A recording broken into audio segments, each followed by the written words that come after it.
नमस्कार मित्रों, रीता सरकार की प्रस्तुति बुद्धि की विजय। एक वन में हाथियों का एक झुंड रहता था। झुंड का एक सरदार था, उसे यूथपति या गजराज कहते थे। गजराज विशालकाय था, लंबी सूंड थी और लंबे तथा मोटे दांत थे। खंबे के समान मोटे मोटे पैर थे। चिंगारता था तो सारा वन गूंज उठता था।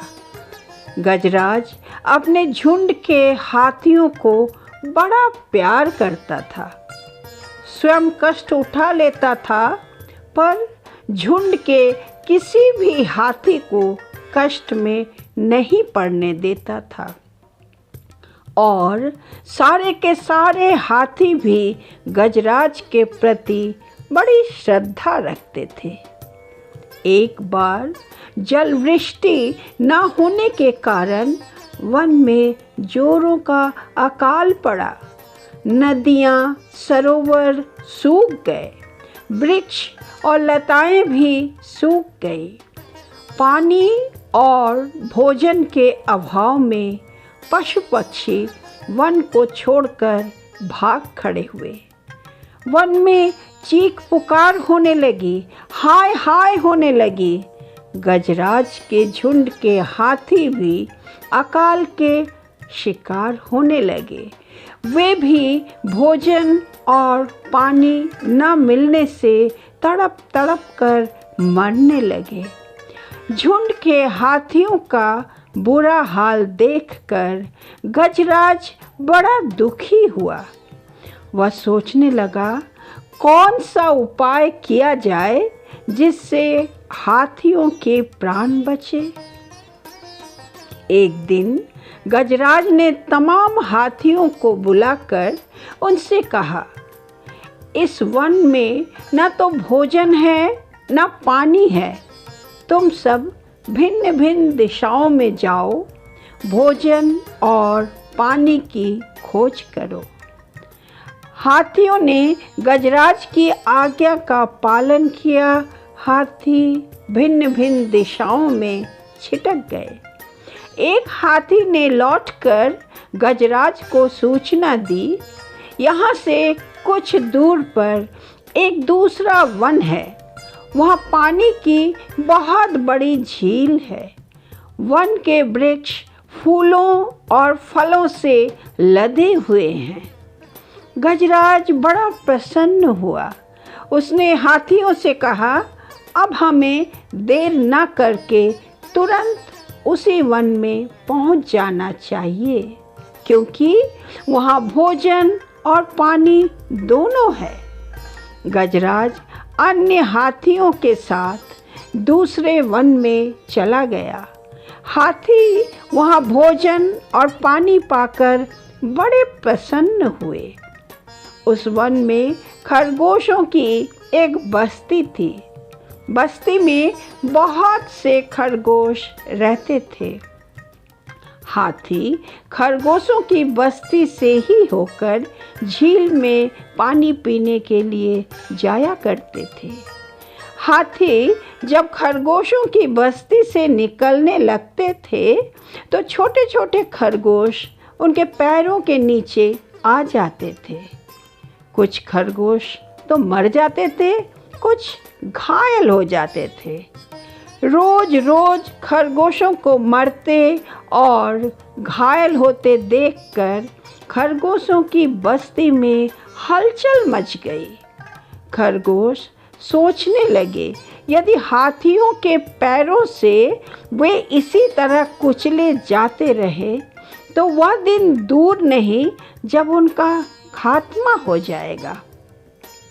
अपनी रक्षा का उपाय सोचने के लिए खरगोशों ने एक सभा बुलवाई। सभा में बहुत से खरगोश इकट्ठे हुए। खरगोशों के सरदार ने हाथियों के अत्याचारों का वर्णन करते हुए कहा, क्या हम में से कोई ऐसा है जो अपनी जान पर खेलकर हाथियों का अत्याचार बंद करा सके?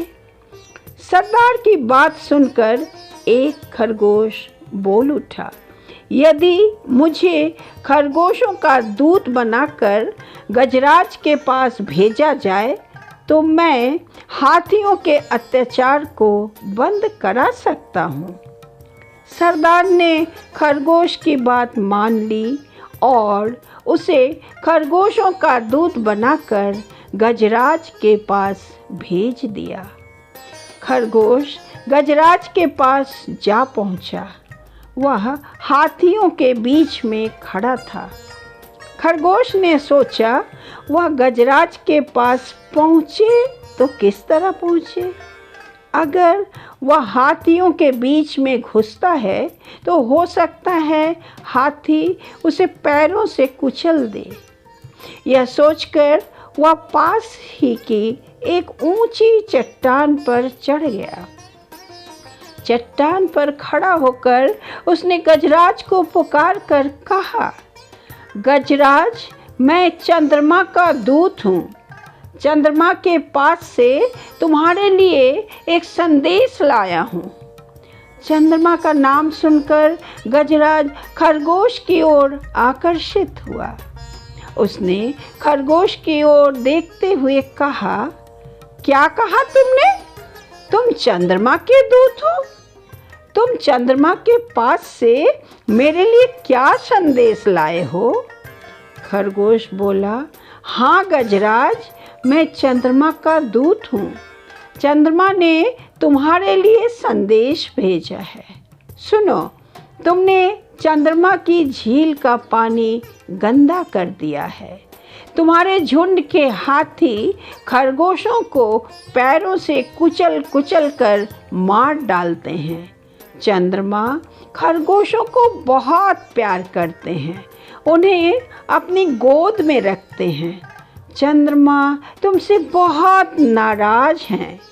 तुम सावधान हो जाओ, नहीं तो चंद्रमा तुम्हारे सारे हाथियों को मार डालेंगे। खरगोश की बात सुनकर गजराज भयभीत हो उठा।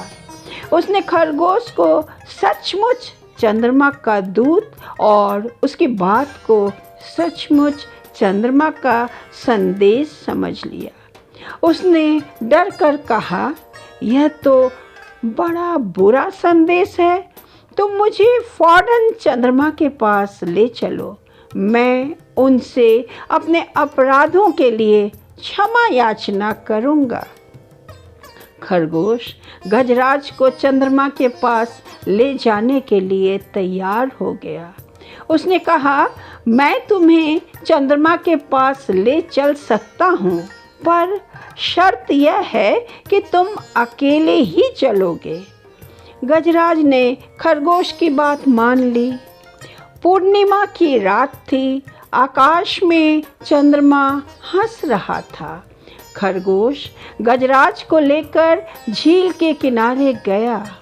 उसने गजराज से कहा, गजराज, मिलो चंद्रमा से। खरगोश ने झील के पानी की ओर संकेत किया।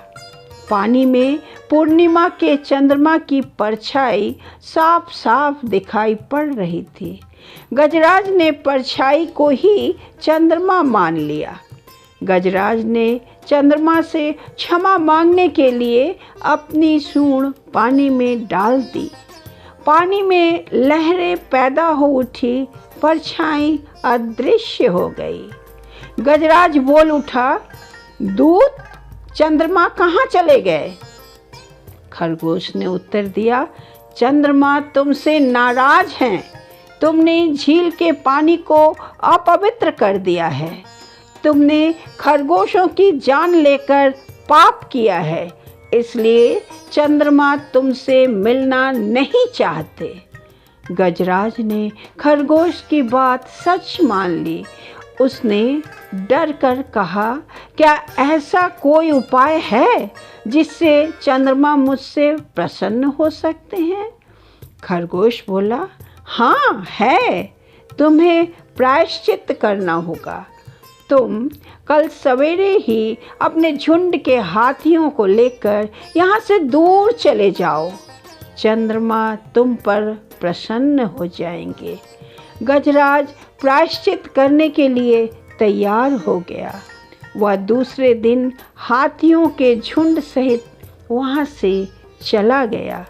इस तरह खरगोश की बुद्धिमानी ने बलवान गजराज को धोखे में डाल दिया और उसने अपनी बुद्धिमानी के बल से ही खरगोशों को मृत्यु के मुख में जाने से बचा लिया। धन्यवाद।